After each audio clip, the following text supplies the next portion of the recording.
YCP ప్రభుత్వంలో తాగునీటికి కూడా ప్రజలు తీవ్ర ఇబ్బందులు పడాల్సిన దుస్థితి ఏర్పడిందని అనంతపురం జిల్లా కళ్యాణదుర్గం టీడీపీ కూటమి ఎమ్మెల్యే అభ్యర్థి అమిలినేని సురేంద్రబాబు అన్నారు. కళ్యాణదుర్గం మున్సిపాలిటీలోని కుమ్మరి వీధి, గరీబ్నగర్, న్యూఎస్సీ కాలనీలో ఆయన ఎన్నికల ప్రచారం నిర్వహించారు. మున్సిపాలిటీలో అభివృద్ధి ఎక్కడ వేసిన గొంగళి అక్కడే అన్నచందంగా ఉందని ఆయన అన్నారు. ఎక్కడ చూసినా డ్రైనేజీ వ్యవస్థ అస్తవ్యస్తంగా ఉందని అన్నారు. వచ్చేది టీడీపీ కూటమి ప్రభుత్వమేనని అన్నారు.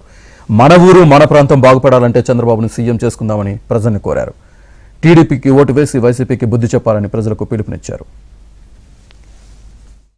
ప్రభావం చేసి చెప్తున్నా, ఖచ్చితంగా 2.5 సంవత్సరంలో మీ గ్రామాలకి ఖచ్చితంగా ప్రతి ఒక్క గ్రామానికి 114 చెరువులు నీళ్లు తీసుకొచ్చి మీ మనసులు తెలుసుకుంటారని ఈ సభాముఖంగా తెలియజేస్తున్నాం.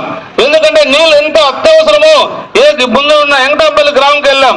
ఆ గ్రామంలో చాలా మంది మహిళలు వచ్చి, నాయన మేమంతా తెలుగుదేశం పార్టీ ఉండేవాళ్ళు కూడా అందరూ తెలుగుదేశం వేస్తాం, మాకు నీళ్లు కావాలా, ఇంకేం అవసరం లేదన్నారు. నీళ్లు కావాలంటే ప్రస్తుతానికి ఏమంటే ఏమీ లేవు నాయన, మాకు ఒక్క చుక్క నీళ్లు కూడా లేవన్నారు. సరే, అందులో భాగంగా కూడా మనం కూడా చెప్పాం, ఎంత త్వరగా అయితే అంత త్వరగా మీకు నీళ్లు తెచ్చుకొచ్చే ఏర్పాటు చేస్తామని కూడా వాళ్ళకి తెలియజేయడం జరిగింది. ఇది అభివృద్ధి కాని ప్రభుత్వానికి పోటీ అని అనుకోవాల్సిన అవసరం ఎంతైనా ఉంది.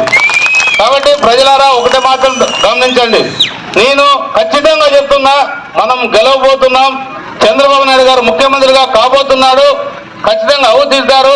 మీరందరూ కూడా నన్ను అత్యధిక మెజార్టీతో గెలిపిస్తే మన ప్రాంతానికి కావాల్సిన నిధులు చంద్రబాబు నాయుడు కాళ్ళు పట్టుకొని తీసుకొచ్చి మన కళ్యాణదుర్గం ప్రాంతాన్ని అభివృద్ధి చేసే అవకాశం ఉంది.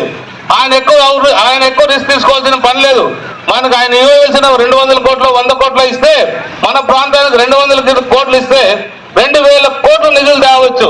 అంటే మన నియోజకవర్గంలో ఉన్న రోడ్లన్నీ కూడా బాగు చేసుకోవచ్చు.